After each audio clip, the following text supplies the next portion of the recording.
Olá, eu sou Eduardo Guimarães e este é o Blog da Cidadania. E foi graças a você que o Blog da Cidadania chegou a 500 mil de inscritos. Mas a luta continua. Vamos levar a tantos quantos possamos os fatos como eles são e a verdade como ela é. Por isso, inscreva-se no canal, acione o sininho das notificações e deixe o seu like. Boa tarde, senhoras e senhores, eu sou Eduardo Guimarães e este é o Blog da Cidadania. E a política brasileira pegou fogo hoje após a aprovação em 2 turnos na noite da última quarta-feira no Senado Federal de uma proposta de emenda constitucional que retira poderes do STF. Na verdade, é uma proposta de emenda constitucional que não vai mudar nada, porque o STF já aplica a regra que foi aprovada. Porém, o STF está furioso e está fazendo denúncias e nós vamos tratar disso agora. O que acontece é que o Supremo Tribunal Federal vê uma ameaça na democracia, uma ameaça golpista na ação do Senado na noite da última quarta-feira, dia 22 de novembro. O que é que acontece? No início do ano, o STF, sob a presidência de Rosa Weber, mudou o regimento interno e agora qualquer decisão monocrática, ou seja, de um só ministro, tem que ser apreciada na sequência, tem que ser imediatamente apreciada pelo plenário do tribunal. E o que é que acontece? Ontem à noite, na última quarta-feira, hoje é quinta, dia 23, o Senado Federal aprovou uma mudança na Constituição que impede o julgamento monocrático de qualquer coisa no STF. Pois bem, o STF já avisou que não vai aceitar. Eu reuni uma série de matérias porque apuração minha, apuração do Blog da Cidadania na tarde desta quinta-feira, 23 de novembro. O que é que acontece? Há uma previsão de que o que vai acontecer com o bolsonarismo nas próximas semanas e, sobretudo, em dezembro, está colocando o bolsonarismo à extrema-direita em pé de guerra. Então, essa ação de ontem, essa ação que tenta tirar poderes do STF, já é uma ameaça golpista, conforme a visão do próprio STF e do governo Lula, que atribuem o que aconteceu ontem à noite a uma ofensiva da extrema-direita. Então, vamos ver essas matérias que eu separei para nós analisarmos aqui e vermos que o cenário está esquentando. O STF não só está furioso, não se trata de fúria, se trata de preocupação com a democracia e mais. O Palácio do Planalto, ou mais especificamente, o presidente Lula, acha a mesma coisa que o STF. Vamos aos fatos. Veja a situação da extrema-direita no país. Nós estamos vendo aqui o bolsonarismo, não só boa parte dos deputados e senadores que estão tentando essa ofensiva contra o STF, como o chefe deles, Jair Bolsonaro, estão todos indo para o cadafalso, se é que se pode usar essa linguagem figurada. Não é um cadafalso onde se enforca as pessoas, mas é um cadafalso da liberdade deles, porque estão flertando com a prisão. Veja essa matéria que saiu agora há pouco, perto do meio-dia desta quinta-feira. Gabinete do ódio usava a sala no Planalto para produzir mensagens difundidas por Bolsonaro. Aí nós temos uma outra matéria. Polícia Federal recebe documentos da Justiça Americana que que comprovam recompra de relógio de Bolsonaro nos Estados Unidos. Mais uma notícia importante: mudança da percepção no Supremo sobre uma eventual prisão de Bolsonaro. Diante da série de investigações que avançaram ao longo do ano sobre Jair Bolsonaro, ministros do Supremo Tribunal Federal mudaram sua percepção sobre uma prisão do ex-presidente.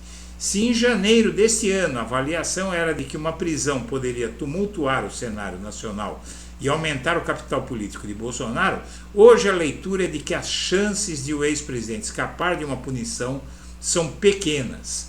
Magistrados ouvidos pelo jornal o Globo avaliam que, pelos elementos já tornados públicos, como falsificação dos cartões de vacina, as joias da Arábia Saudita, em especial a arquitetura de um golpe de Estado envolvendo diretamente Bolsonaro, eles dizem, abre aspas, é muito difícil, fecha aspas, que o ex-presidente receba uma pena que o mantenha em liberdade, ou seja, vai ter que ser uma pena superior a 8 anos de prisão para não poder ficar em liberdade.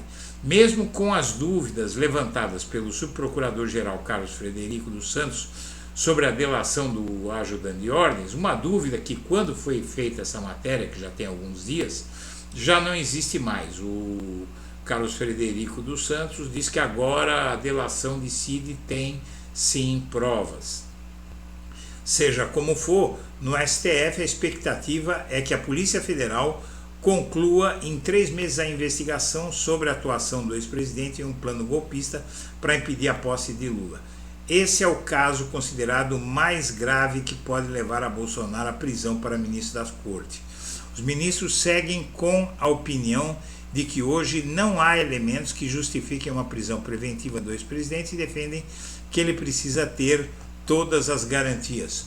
Porém, está previsto aí que até dezembro ele deve ser indiciado, dezembro, mais tardar janeiro, ele deve ser indiciado pela Polícia Federal. E o que é indiciamento? Indiciamento é a Polícia Federal dizer para o Ministério Público que há provas de que ele, por exemplo, tentou um golpe, tentou roubar joias e falsificou o cartão de vacina. E o Senado, enquanto isso, aprovou ontem uma proposta de emenda constitucional, aprovou em 2 turnos, só falta a Câmara confirmar a votação do Senado, que limita decisões individuais de ministros do STF. Isso caiu como uma bomba no STF pelo seguinte: o STF já tinha mudado essa regra, como eu disse agora há pouco, e essa mudança foi feita para intimidar o STF. A presidente do PT, Gleisi Hoffmann, diz que o senador Jacques Wagner foi ingênuo e errou ao votar a favor, convenceram Jacques Wagner a votar, e a Gleisi diz, inclusive pautada pelo STF, que se trata de uma revanche da extrema-direita. Gleisi afirma que o Supremo foi decisivo para garantir a democracia. Enquanto isso, Barroso, Gilmar Mendes e Alexandre de Moraes criticam o Senado após a aprovação da PEC que limita o poder da Corte. STF não admite intimidações, diz o decano. Ao mesmo tempo, tudo isso é de hoje, viu, pessoal? Tudo isso é de agora a pouco. Retrocesso democrático começa por mudanças em Supremas Cortes, diz Barroso. O que é retrocesso democrático? O que ele está dizendo, basicamente, para bom entendedor, minha palavra basta, não é? O presidente do STF reagiu em pronunciamento à votação do Senado e ele diz que retrocesso democrático, ou seja, golpe, começa por mudanças em Supremas Cortes.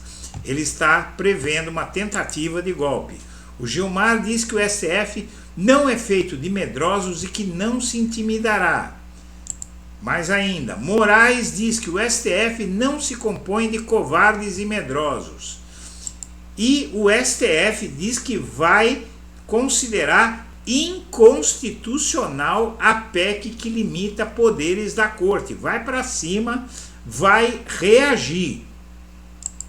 E após a PEC, ministros do STF estão dizendo que foi um abraço de afogados entre Pacheco, que colocou isso em votação, só que o Pacheco não tinha essa intenção. O Pacheco ele foi instrumentalizado.